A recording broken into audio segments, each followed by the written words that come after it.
네, 안녕하세요. 815 모니터. 오늘도 즐겁게 시작합니다. 지난번 출연하셔가지고 정말 많은 우리 815 모니터에서 많은 팬들을 확보하신 오건영 팀장님을 오늘 또 모시고 예, 안녕하세요. 네. 뭐 좀 인기 올라가신 거 확인이 좀 되시나요? 네. 열심히 하겠습니다. 네. 요즘 정말 급변하는 국제 정세잖아요. 네, 그렇습니다. 그래서 지금 어떻게 세계가 돌아가고 있고 이러한 상태에서 우리가 어떻게 경제 문제를 바라봐야 되는지 우리 오건영 팀장님께 많은 또 한 수를 배우도록 하겠습니다. 부족하지만 열심히 해보겠습니다. 네. 우선 네. 지금 가장 우리 문제가 되고 있는 게 가장 일본하고의 경제 문제지 않습니까? 네, 그렇습니다. 그래서 우리가 이 일본하고의 문제를 좀 현재의 문제를 짚기 전에 네. 과거에 일본이 겪었던 여러 가지 어려움들 네. 이거에 대해서 한번 짚어보는 시간을 가지면 좋을 것 같아요. 네. 그래야 우리가 현재 일본을 이해할 수 있을 것 네. 같은 그런 네. 생각이 들어서요. 먼저 일본의 버블이 엄청났었잖아요. 네, 그렇습니다. 그게 네. 왜 탄생했는지를 좀 설명해 주시죠. 이제 얘기가 좀 사실은 길긴 한데요. 네. 이제 미국부터 시작을 좀 해야 됩니다. 네. 미국이 이제 레이건 대통령이 있었던 당시에 80년대 초반, 70년대 후반이 이제 인플레이션의 시대라고 했어요. 그리고 이제 석유 파동이라고 저희는 기억을 합니다.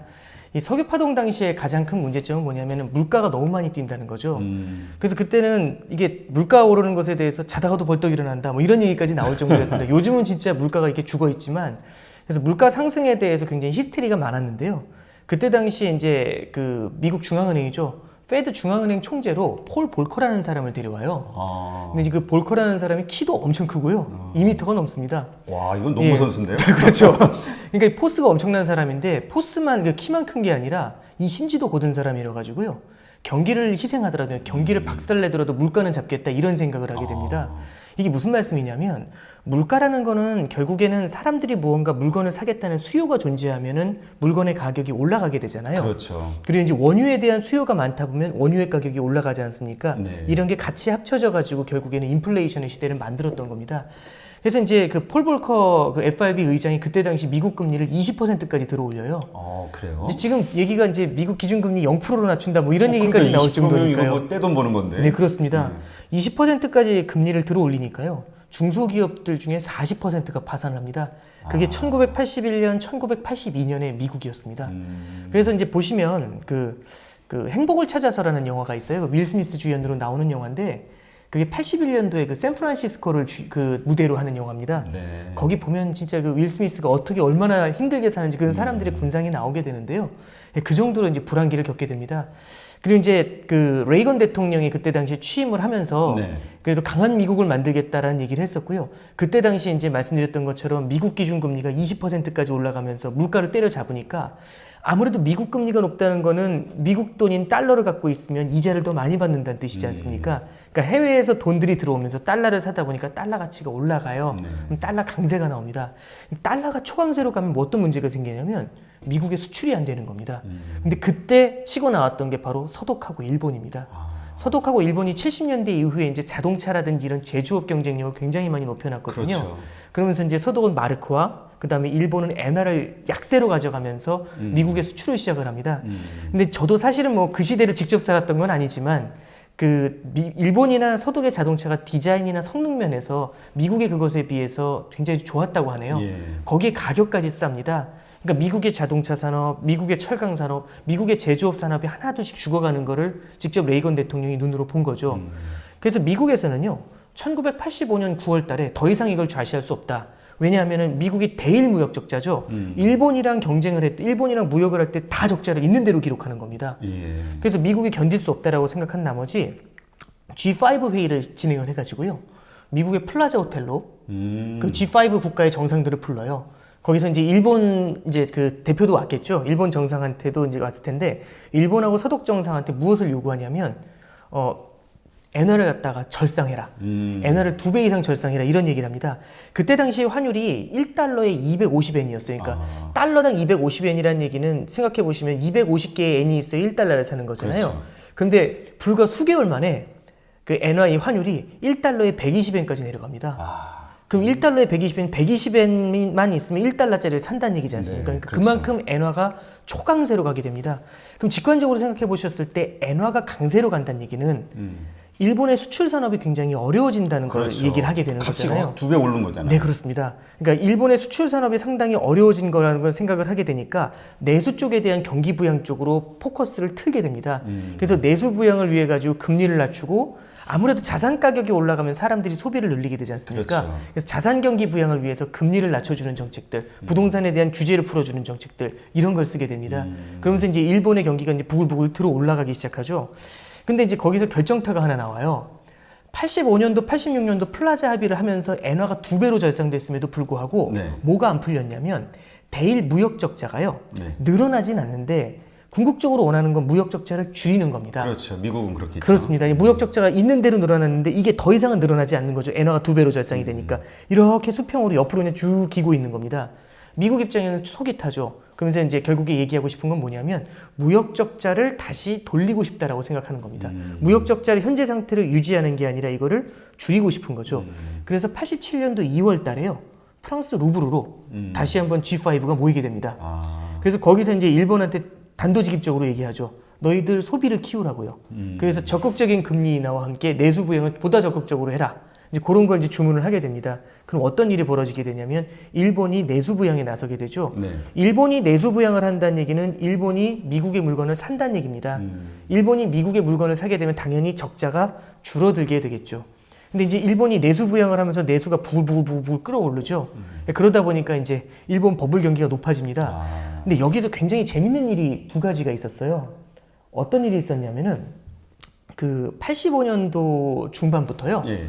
80년대 사실 초반부터입니다. 이제 북해죠. 노르웨이 쪽에서 이제 유전이 개발이 돼가지고요. 브렌트유라고 합니다. 북해 네. 브렌트유가 있는데 북해에 유전이 개발이 되고 멕시코도 원유 생산을 늘리기 시작을 해요.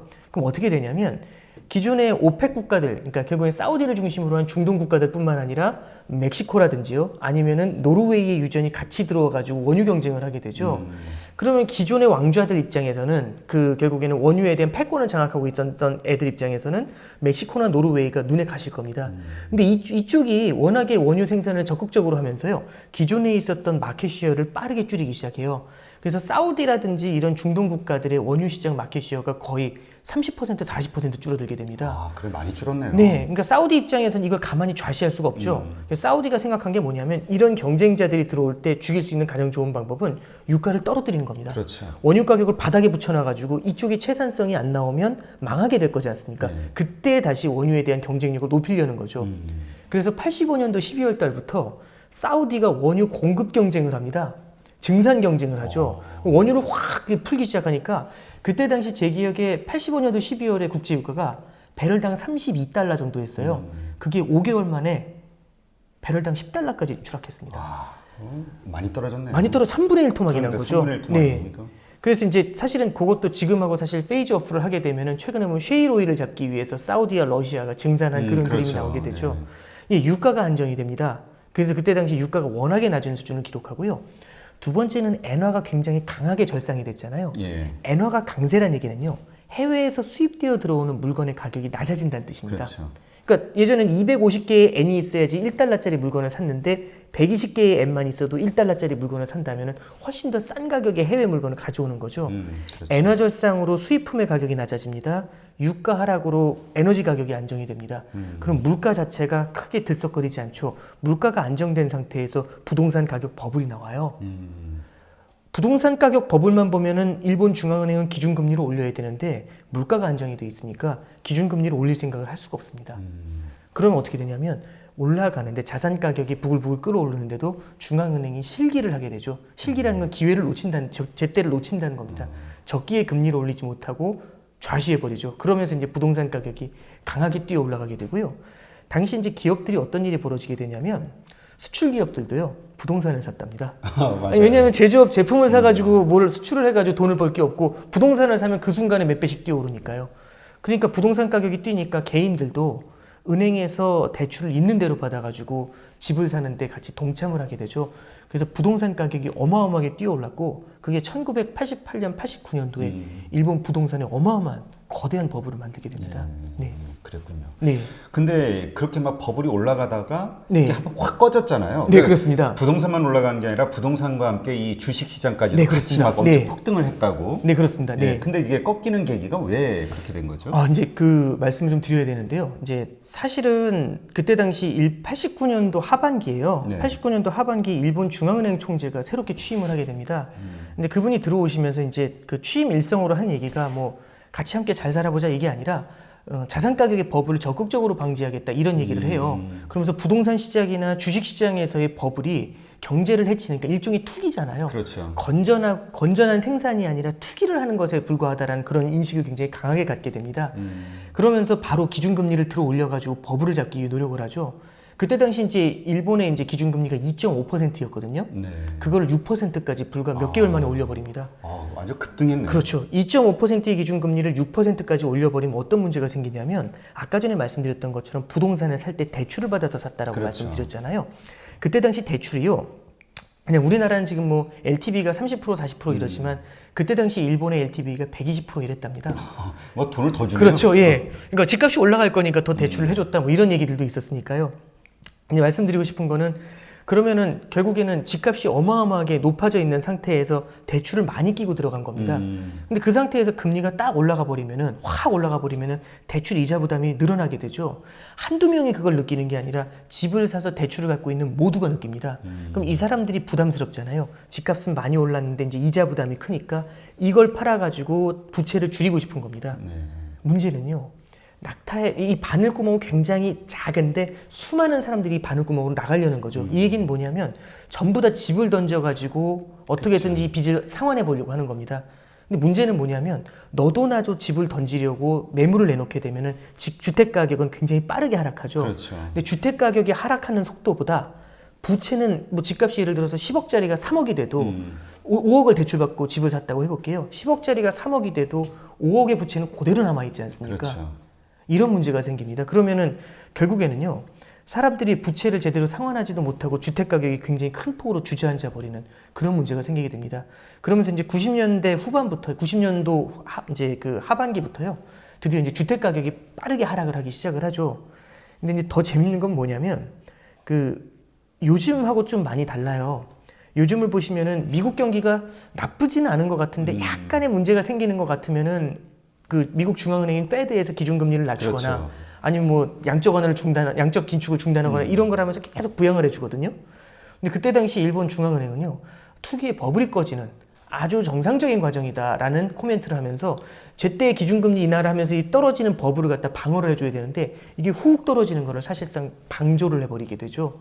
이제 어느 경제나 사이클이라는 게 존재합니다. 그렇죠. 네. 사이클이라는 건 뭐냐면 이렇게 경기가 이렇게 안정적인 사이클 흐름을 타고 나서 호황이 오고 불황이 오고 호황이 오고 불황이 오고 이걸 타야 되거든요. 호황이 와서 올라갈 때는 기준금리를 올리고 세금을 늘려가지고 너무 과열이 되는 걸 이렇게 살짝 레벨 다운 시켜줘야 됩니다.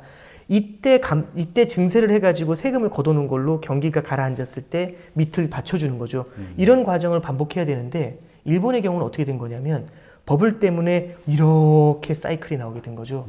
그냥 직관적으로 비교를 해보면 이렇습니다.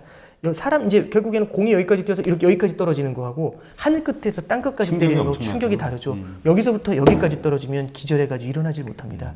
예, 그게 이제 일본의 버블 붕괴라고 생각을 해주시면 될 것 같습니다.